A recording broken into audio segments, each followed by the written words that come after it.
Hello students, তোমাদের সবাইকে আমাদের চ্যানেলে ওয়েলকাম জানাই। দেখো, আজকে আমরা তোমাদের ক্লাস 6 এর রায়ো মার্টিন প্রশ্নবিচিত্রা থেকে তৃতীয় পর্বের মূল্যায়নের জন্য পরিবেশের যেটা 3 নম্বর স্কুল দেওয়া হয়েছে, দেখো বাঁকুড়া জেলা স্কুল, এই স্কুলের কোশ্চেন পেপারটা আমরা আজকে ক্লাসে সলভ করে নেব। দেখো, 3 নম্বর স্কুলের আমাদের ফিজিক্যাল সায়েন্সের মধ্যে প্রথম প্রশ্ন, কোন রাশিটি মৌলিক রাশি নয়? দেখো, দৈর্ঘ্য, ভর, সময় এগুলো হচ্ছে মৌলিক রাশি, কিন্তু আয়তনটা কোনো মৌলিক রাশি নয়, এটা হচ্ছে লব্ধ রাশি। প্রদত্ত কোনটি মৌল নয়? দেখো, অ্যামোনিয়া মানে হচ্ছে NaH3, এটা কোনো মৌল নয়, এটা হচ্ছে যৌগ। একটি ফুটবলকে মাঠের উপর গড়িয়ে দিলে তা কিছু দূর গিয়ে থেমে যায়। ঘটনাটির জন্য দায়ী হচ্ছে ঘর্ষণ বল। কোনটি প্রথম শ্রেণীর লিভারের উদাহরণ? আনসার হবে কাঁচি। মিথেনের রাসায়নিক সংকেত হচ্ছে CH4, প্রথমটা। এরপরে কোন রাশির একক ডাইন? বলের যেটা CGS একক সেটা হচ্ছে ডাইন। বল প্রয়োগের দিককে উল্টো করে দেয় পুলি, অপশন সি। এরপরে আমরা নেক্সট পেজে চলে যাব।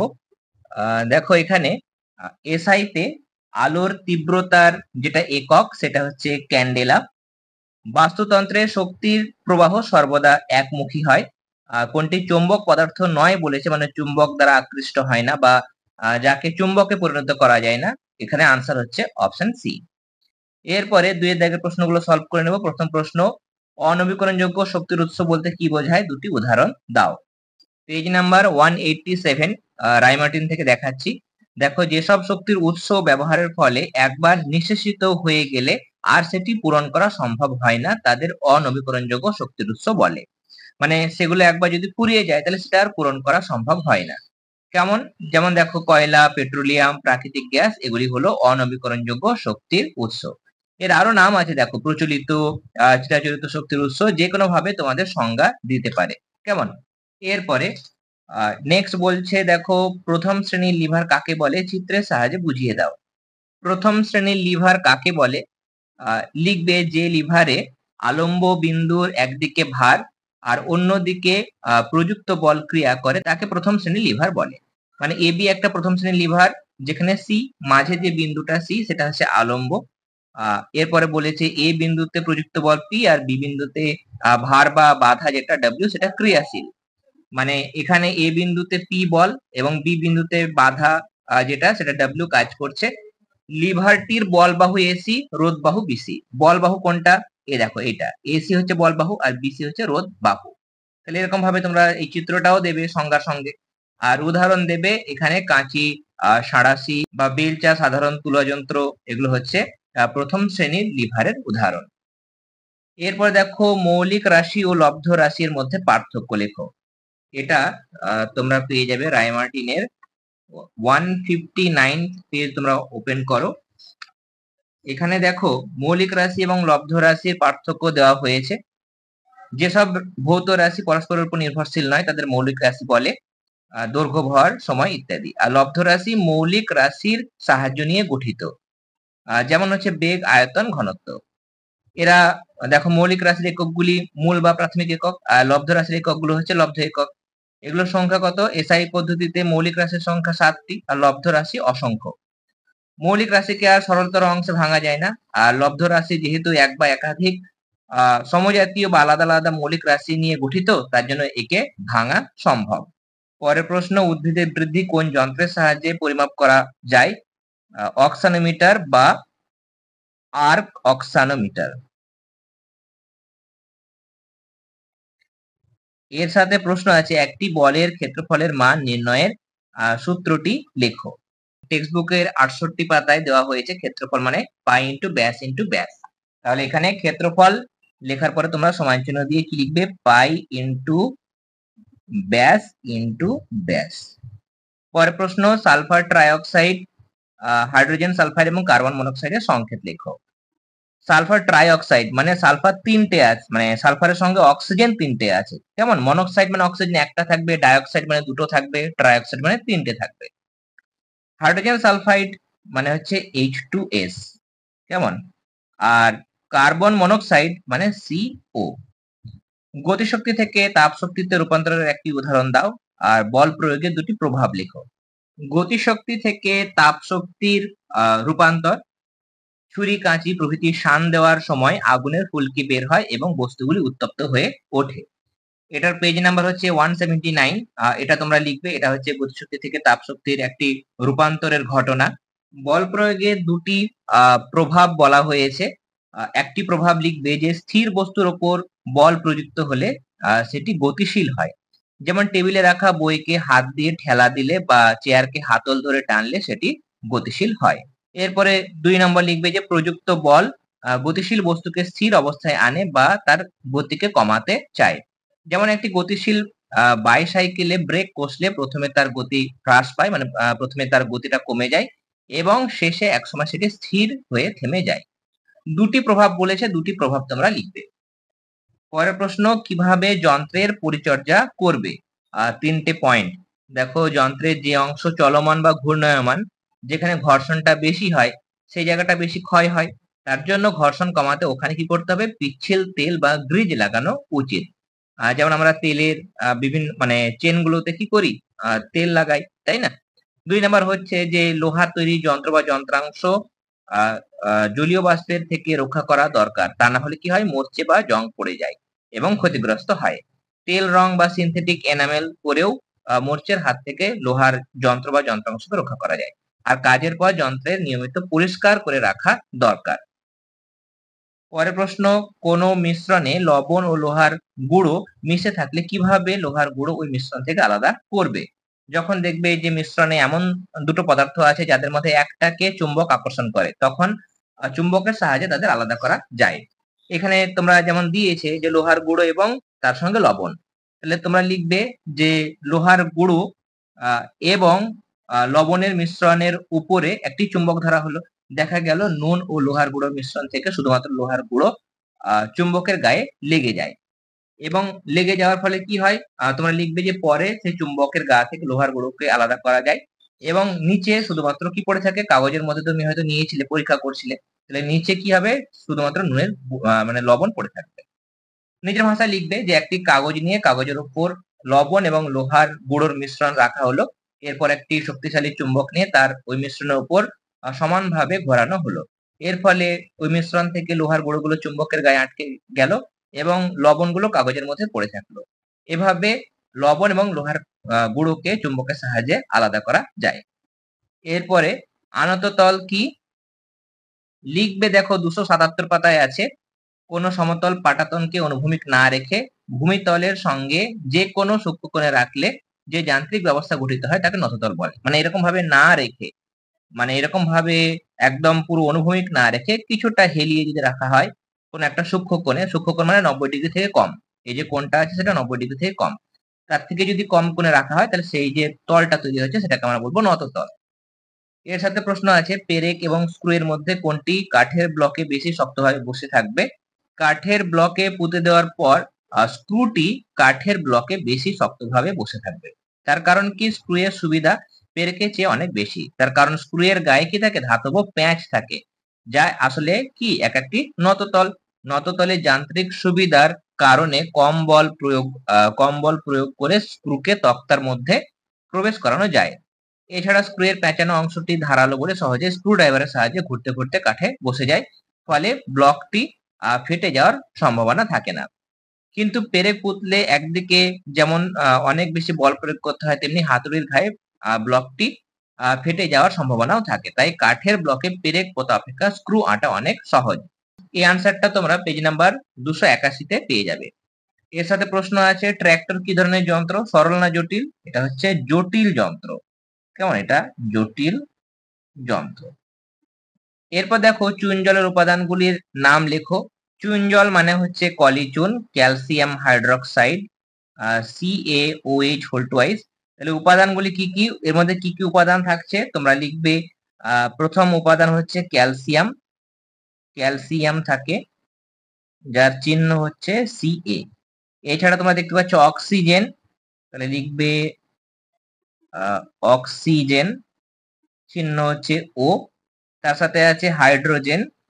চিনির মধ্যে কোন কোন মৌলের পরমাণু আছে?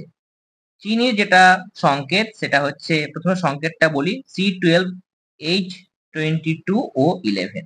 তাহলে এর মধ্যে কি কি থাকে তোমরা লিখবে। এর মধ্যে থাকে কার্বন, হাইড্রোজেন এবং অক্সিজেন, এই 3টি মৌলের পরমাণু থাকে। এরপরে আমরা দেখো লাইফ সায়েন্সের যে পোর্শনটা আছে সেটা সলভ করে নেব। প্রথমে বলেছে অ্যামিবার রাজ্য হলো প্রোটিস্টা। টাইফয়েড জ্বরের জন্য দায়ী জীবাণু এক প্রকার ব্যাকটেরিয়া। প্রদত্ত কোনটি পরিযায়ী পাখি নয় রাজহাঁস। বর্জ্য পদার্থ ডিডিটি পাওয়া যায়, ডিডিটি কৃষি জমিতে পাওয়া যায়, অপশন সি। বোলতাদের সমাজ জীবন নিয়ে গবেষণা করেন রাঘবেন্দ্র গডকর। এরপর 2-1 কোন পর্বের প্রাণীর নালীপদ থাকে? নালীপদ মানে টিউব ফিট। এখানে আনসার হবে একাইনোডার্মাটা। কেমন? একাইনোডার্মাটা।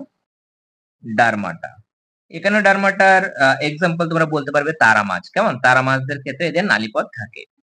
কোন শৈবাল জলের রেশম নামে পরিচিত? এটা হচ্ছে স্পাইরোগাইরা। তাহলে এখানে তোমরা স্পাইরোগাইরা কথাটি বসাবে। ট্যাক্সন কি? লিখবে দেখো জীবজগতের উদ্ভিদ ও প্রাণীকে যথাযোগ্যভাবে শ্রেণীভুক্ত করার গোষ্ঠীগত এককে ট্যাক্সন বলে। এরপরে ব্লাবার কি? তিমিদের চামড়ার নিচে চর্বির একটা পুরু স্তর থাকে যার নাম ব্লাবার। এই ব্লাবার তিমিদের চলাফেরার প্রয়োজনীয় শক্তি যোগান দেয় আর দেহের তাপ বজায় রাখে, এরকম ভাবে লিখবে। নেক্সট কোশ্চেন, দুটি বিষাক্ত বর্জ্য পদার্থের নাম লেখো। লিখবে দেখো টক্সিক মানে হচ্ছে বিষাক্ত। দুটি বিষাক্ত বর্জ্যের নাম শিল্পজাত বর্জ্য, ব্র্যাকেটে লিখবে যেমন অ্যাসবেস্টাস। আর 2 নম্বরে বায়োমেডিক্যাল বর্জ্য, যেমন লিখবে ইনজেকশনের সিরিঞ্জ। এরপরে একটি খাদ্য উপযোগী শৈবালের নাম লেখো। আমি এখানে লিখে দিচ্ছি ল্যামিনারিয়া। কেমন?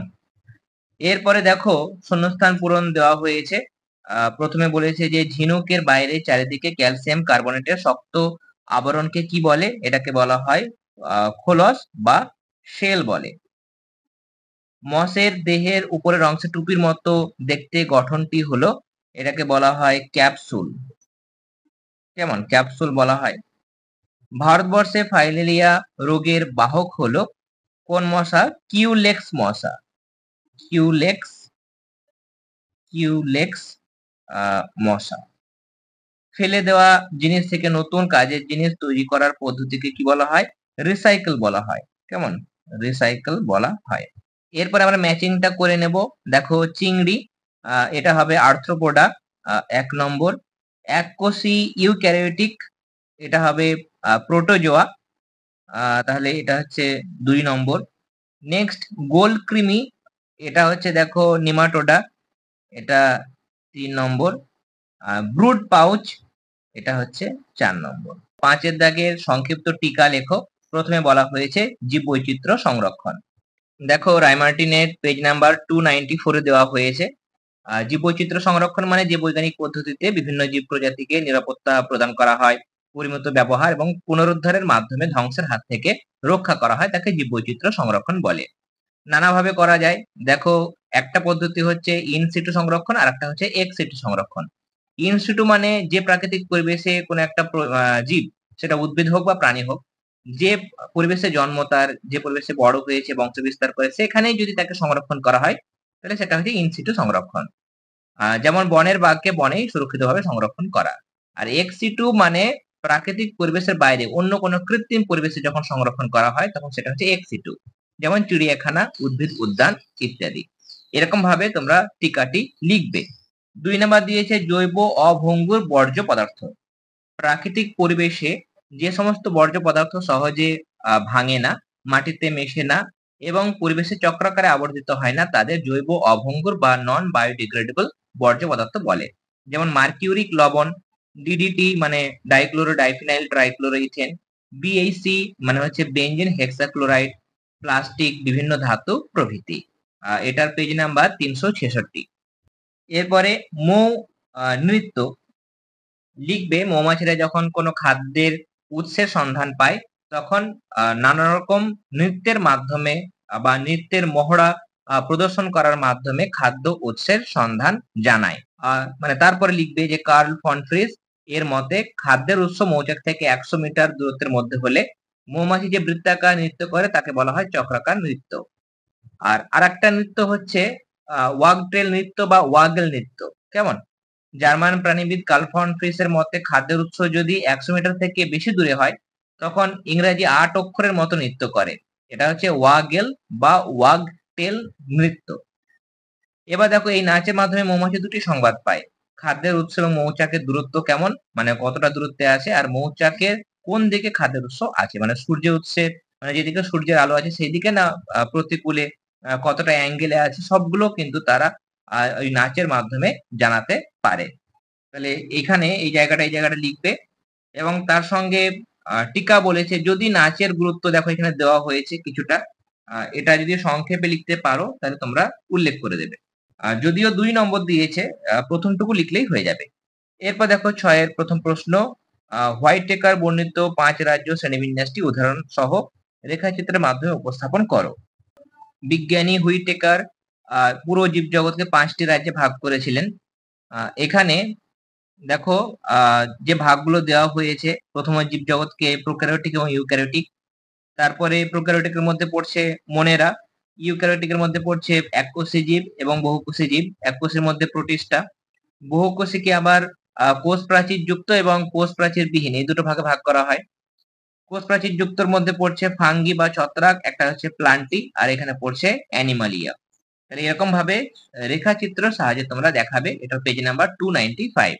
উদ্ভিদ রাজ্যের শ্রেণীবিভাগটি একটি করে উদাহরণ সহ রেখাচিত্রের মাধ্যমে উপস্থাপন করো। উদ্ভিদ রাজ্যের শ্রেণীবিভাগ প্রথমত দুটো ভাগে ভাগ করা হয়, অপুষ্পক এবং সপুষ্পক উদ্ভিদ। অপুষ্পকের 3টে ভাগ, শৈবাল, মধ্যবর্গীয়, ফার্নবর্গীয়। সপুষ্পকের 2টি ভাগ, ব্যক্তবীজী, গুপ্তবীজী।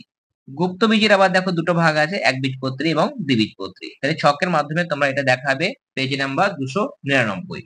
2 নম্বর প্রশ্ন, কাককে সামাজিক পাখি বলে কেন, আর জলে মাছেরা কিভাবে শ্বাসকার্য চালায়? কাকেদের মাঝে মাঝে সভা বসে, সেখানে শত শত কাক জড়ো হয়। কাকেদের কেউ বিপদে পড়লে সব কাকের একসঙ্গে জড়ো হয়ে কা কা করে ডাকতে থাকে। তখন আশেপাশের বাকি কাকেরাও ঝাঁকে ঝাঁকে ছুটে আসে। কাকেদের এইরকম সামাজিক আচরণের জন্য একে সামাজিক পাখি বলে। এটার পেজ নাম্বার 348। জলে মাছেরা কিভাবে প্রশ্বাস নেয় বা শ্বাসকার্য চালায়? মাছ মুখ দিয়ে জল গ্রহণ করে এবং কানকোর মাধ্যমে বাইরে বের করে দেয়। কানকোর নিচে থাকে ফুলকা, যা হলো মাছের শ্বাসঅঙ্গ। মুখের মাধ্যমে গৃহীত জল ফুলকার মধ্য দিয়ে যাওয়ার সময় ফুলকায় থাকা অসংখ্য রক্তনালী জলে দ্রবীভূত অক্সিজেনকে টেনে নিয়ে রক্তে মিশিয়ে দেয় এবং রক্তের কার্বন ডাইঅক্সাইড কে জলে ছেড়ে দেয়। এইভাবে মাছ জলে শ্বাসকার্য চালায়। এর সাথে ছিল দেখো মকরন্দ কি, তোমরা লিখবে যে মকরন্দ বা নেকটার হলো ফুলের মিষ্টি রস। অথবা দিয়ে প্রশ্ন, কৃষক পিঁপড়ের প্রিয় খাদ্য কি, এটি তারা কিভাবে সংগ্রহ করে? কৃষক পিঁপড়ে মানে হচ্ছে চাষি পিঁপড়ে, এদের প্রিয় খাদ্য হলো সাদা রঙের ছত্রাক। চাষি পিঁপড়েরা মাটি গর্ত করে বাসা বানায় এবং ওই বাসাতে কাটা পাতা এনে জমায়। পাতা যখন পচে যায় তখন ওই পাতার উপর মানে পচা পাতার উপর এক বিশেষ ধরনের সাদা রঙের ছত্রাক জন্মায় ও চাষি পিঁপড়েরা তাদের প্রিয় খাদ্য সংগ্রহ করে। এর সাথে দেখো তোমার দেখা যে কোনো দুটি প্রাণীর প্রত্যেকটি দুটি করে আচরণগত বৈশিষ্ট্য লেখো। প্রথমে আমরা লিখবো ওই পোকার আচরণগত বৈশিষ্ট্য। লিখবে যে এরা সব সময় সুড়ঙ্গ তৈরি করে তার মধ্য দিয়ে চলাফেরা করে। সুড়ঙ্গের মধ্যে তাপমাত্রা ও জলীয় বাষ্পের পরিমাণ নিয়ন্ত্রিত থাকে। আর 2 নম্বর তোমরা এটা লিখতে পারবে যে ওই পোকার গায়ে অন্য পোকাদের মতো কোনো শক্ত খোলা থাকে না, শুধু পাতলা আবরণ থাকে, তাই বেশিক্ষণ রোদের তাপ লাগলে শরীর থেকে জল বেরিয়ে শরীর শুকিয়ে যায়। এই জন্য ওই পোকা গর্তের মধ্যেই থাকে। 2 নম্বর প্রাণী তোমরা লিখবে মৌমাছি এবং মৌমাছিদের মানে আচরণগত বৈশিষ্ট্য লিখবে। রানী মৌমাছি আকারে বড়, এরা ডিম পাড়ে। শ্রমিক মৌমাছি চাক তৈরি করে, মধু তৈরি করে, শত্রুরা আক্রমণ করলে তাদের তাড়ায়। 2 নম্বর আচরণগত বৈশিষ্ট্য লিখবে যে শ্রমিক মৌমাছিদের পেটের পিছনে হুল লাগানো থাকে। অন্য কোনো প্রাণী মৌচাক আক্রমণ করলে এরা হুল ফোটায়। হুলটি সেই প্রাণীর শরীরে আটকে থাকে এবং মৌমাছির পেট থেকে খুলে আসে। এর ফলে শ্রমিক মৌমাছি মারা যায়। তাহলে এরকম ভাবে তোমরা দুটো আচরণগত বৈশিষ্ট্য লিখবে। তাহলে আজকে আমরা দেখো প্রশ্নবিচিত্রা থেকে পরিবেশ ও বিজ্ঞানে যেটা 3 নম্বর স্কুল দেওয়া ছিল সেটার আমরা সমস্ত প্রশ্নের আনসার দেখে নিলাম। আশা করি আজকে ক্লাসটি তোমাদের ভালো লেগেছে। তাহলে অবশ্যই ক্লাসটিতে লাইক দেবে। যারা এখনো পর্যন্ত আমাদের চ্যানেলটি সাবস্ক্রাইব করনি তারা অবশ্যই সাবস্ক্রাইব করে নিও এবং যে সমস্ত ক্লাসগুলো হয়ে গেছে পুরনো সমস্ত সাবজেক্টেরই সলিউশন গুলো তোমরা আমাদের চ্যানেলের প্লেলিস্ট অপশনে গিয়ে দেখবে। ক্লাস 6 এর রায় মার্টিনের আমরা প্লেলিস্ট ক্রিয়েট করে দিয়েছি। সেই প্লেলিস্টের মধ্যে থেকে পুরনো যে সমস্ত ক্লাসগুলো হয়ে গেছে অবশ্যই দেখে নিও। এবং এরপরে আমাদের বাকি যে সাবজেক্ট গুলো আছে সেগুলোর ক্লাস খুব শীঘ্রই আমাদের চ্যানেলে শুরু হয়ে যাবে। তোমরা অবশ্যই এখন থেকে চ্যানেলটি সাবস্ক্রাইব করে নিও।